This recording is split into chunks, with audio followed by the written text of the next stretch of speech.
3, 2, 1. Hello! In this last video, in this module, we're going to briefly discuss ethical egoism. So ethical egoism is a claim not that everyone is an egoist, that everyone does do what is most in their self-interest, but that everybody should do what is most in their self-interest. So the only obligation you have, if indeed you have any ethical obligations at all, is to your own self-interest. If there are any ethical requirements, what you need to do is whatever will make you best off. That's what ethical egoism says. And or at least you may do whatever is in your self-interest, and you're not required to do to help others. So it could be you must do what is in your self-interest, or it's okay for you always to do what is in your most self-interest. You never must help or harm others. Help others or not harm them. So we might ask, is ethical egoism correct, and can we prove our answer? So let's first ask about whether or not it's correct. We can think about intuitive morality as a morality that there are lots of moral disagreements. So within our culture, for example, there are disagreements about the death penalty. There are disagreements about abortion. There are disagreements about when it's okay to lie. And there are really broad disagreements about what makes a society just at all, and how should we deal with the history and legacy and continuing racism, for example. But while there are these disagreements, and they're real and important, we also have at least some shared moral views. So according to intuitive morality, sometimes purely altruistic moral actions are required, and sometimes being purely egoistic is not okay. Not that everybody always does act in that way, but we tend to have some agreement about that. So for example, you shouldn't impose unnecessary harm on other people. You should, in general, be kind to others unless you have some reason. That one actually might not be quite so widespread. Act justly. People have very different conceptions of what justice is. Does it require equality? What kinds of equality? But there's some idea of fairness and that people should get what they deserve is agreed on, and then there's lots of disagreement about how do we spell out what fairness really requires. Tell the truth. People have very different ideas about when it's okay to lie, but they all think that, or not everybody, but most people thinks there's some sort of basic reason in favor of telling the truth and against lying, and then they have different views about when it's okay, when it turns out to be okay to lie, when there are exceptions to that rule and it is okay to lie. So those are vague and general, but they are shared broadly, not universally. So intuitive morality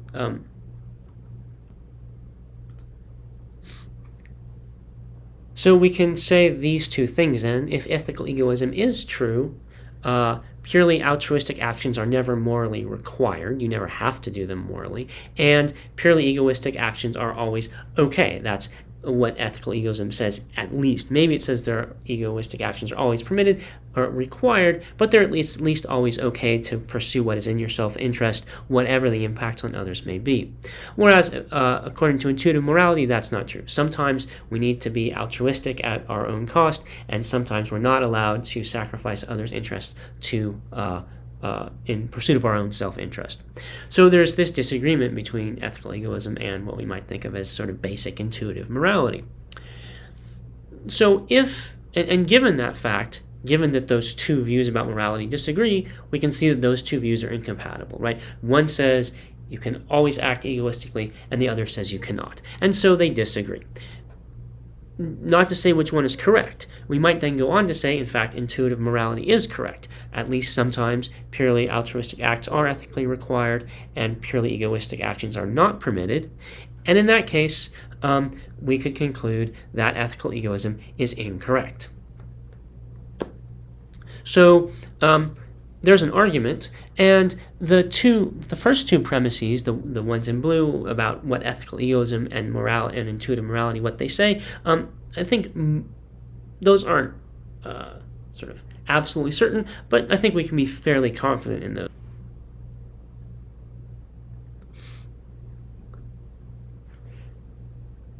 And I think, given what we've seen in the previous videos, it's difficult that when people do behave altruistically and they don't behave in the way that the ethical egoist says they should behave. And so I think it's there are people who believe in this intuitive morality, and they behave altruistically, genuinely altruistically, sacrificing themselves, and they don't do what ethical egoism says they should do, and that really shows that intuitive morality and ethical egoism really do conflict. But what about this premise? Intuitive morality is correct. Is it? The ethical egoist might think not, right? Should we agree? Should we agree with intuitive morality? Well, we're going to see in a couple weeks that there's some pretty powerful criticisms of intuitive morality. Maybe intuitive morality is mistaken. We're going to read some work by Friedrich Nietzsche who is arguing just that. He's not exactly an ethical egoist, but he is arguing that a lot of those intuitive views that we might have about our moral duties to others are mistaken. And remember, we're not talking about these things like these basic principles that we tend to agree with. Don't pose unnecessary harm. Genocide is wrong. Torture is wrong. Treat others well. Don't be gratuitously cruel. Act justly. Act fairly. Tell the truth. Those are the contents of intuitive morality. Now, our intuitive moral views have certainly needed to change over time. Homophobia used to be intuitively moral to a lot of people, and that was wrong. That was a mistake, and so intuitive morality can change. At different times, intuitive morality has had racist views built into it, and there's been some improvement in that regard, although not enough. So intuitive morality is certainly not something we should just take on wholesale, and so we want to ask ourselves, can intuitive morality, can we make it more precise? Those principles we were just looking at are pretty vague. Can it be fixed where it's broken? There's been some improvement in it. Can we really fix it up so we have a system that works and that is true? And can it be proven? Or is someone like Nietzsche right, or the criticism that he's going to offer, that actually not only cannot be proven, but it's inaccurate, so you're not going to be able to prove it? So in the next couple of modules, we're going to be looking at different attempts to try to make some of these sort of basic intuitive moral views that we carry around with us, that we tend to navigate with the world with, and different people do so in different ways. Can we make them more precise? Can we make them more coherent?